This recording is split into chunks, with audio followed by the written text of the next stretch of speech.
Oh yeah, right. I'm just going to show you how to do. This is the one I would make for the people asking me to make a lid for their hibernation huts, their hedgehog houses. This is one I've made. It's a lot quicker, uses less materials. It will do the job just as good. It's just not the technical way of doing a faux roof, which you would actually put on a house.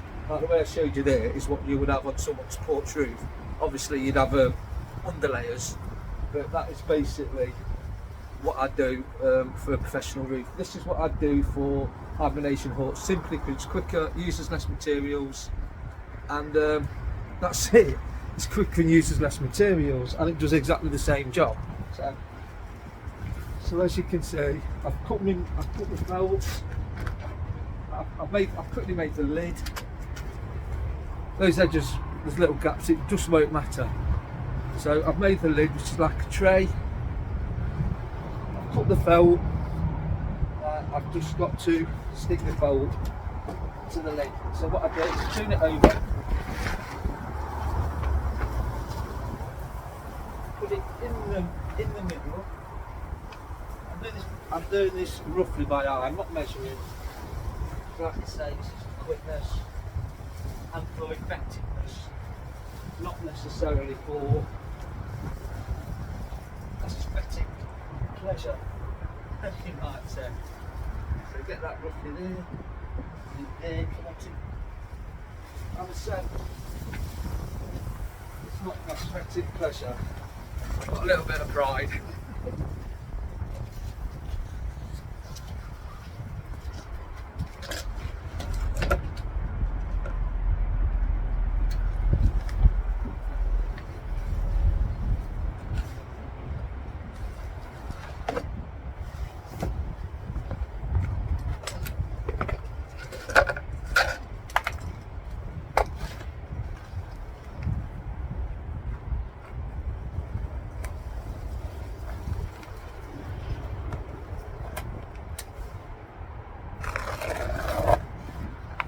A blunt up blade.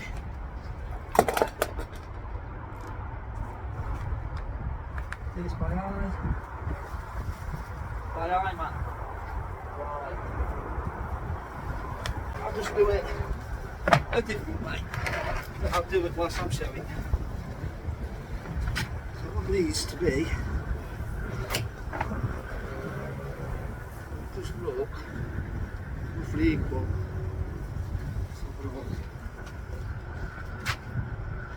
Needs to be that way a little bit.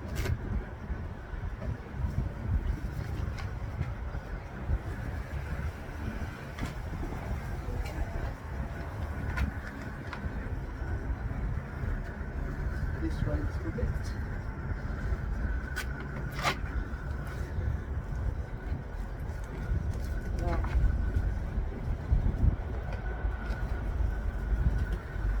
That'll be okay.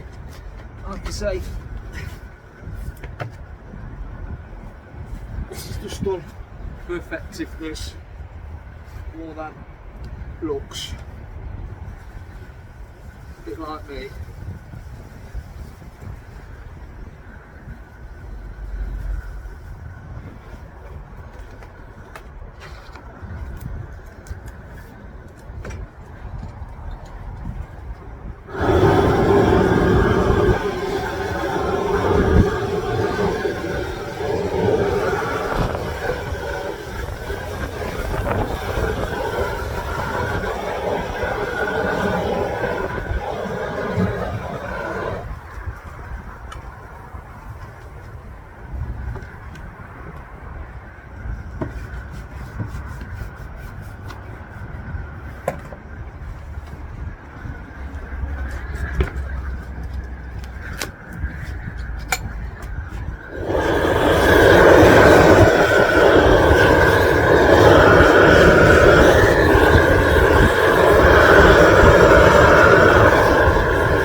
Quite easy really.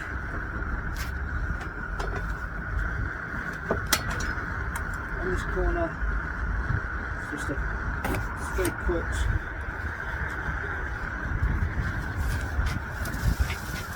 This corner, exactly the same, straight cut.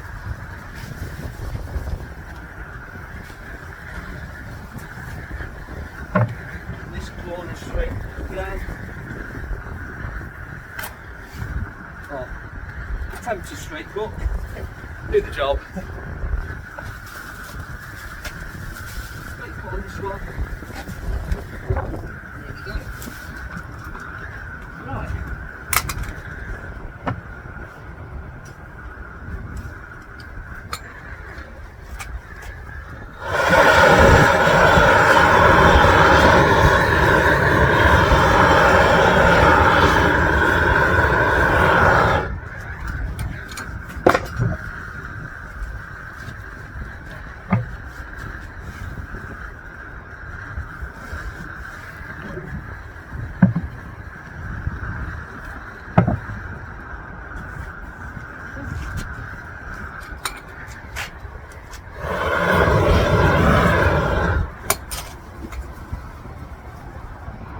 So the corners are sealed with the bitumen or with whatever you're using. That's what's going to leak in the corners. That one's sealed.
That would be the quick way if I'd got myself organised a bit better.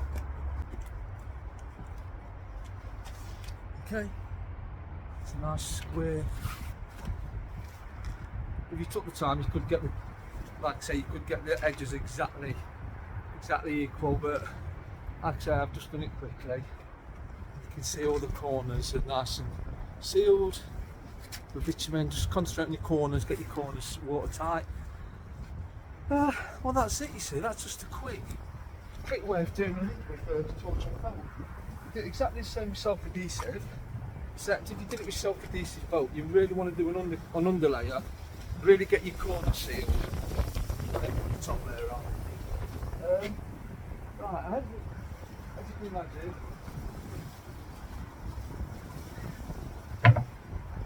if that was a it just sit on top. It sits on top like that, and it'll overhang the edges and get more creeping off your edges. I'm going to see this way out, just as well. There you go. And that's it. That's the quick way to do the roof, which if people order roofs from me, this is what I do for you. You know what I mean? I guarantee them to be waterproof. Well, that's it really. As you can see, if you have a good overhang, it's going to keep the hibernation box totally free of damp and wet. Which polythene, it's going to wear out. You're going to get holes in it. It's just not going to be as good. You want to I really think the integrity of a building or structure is over the years, it's kept in good condition by the state of the roof. You get a knackered roof, you get a knackered building. Okay, cheers guys. Hiya, I'm back. So first thing I'm going to do is do the polythene sheeted lid, but I've got to cut the sides first. I'm doing them in timber this big because I think the larger this is, the more it's going to keep the water out when using polythene. So I do the sawing first. I've used a strong bin liner, which happens just to be the right.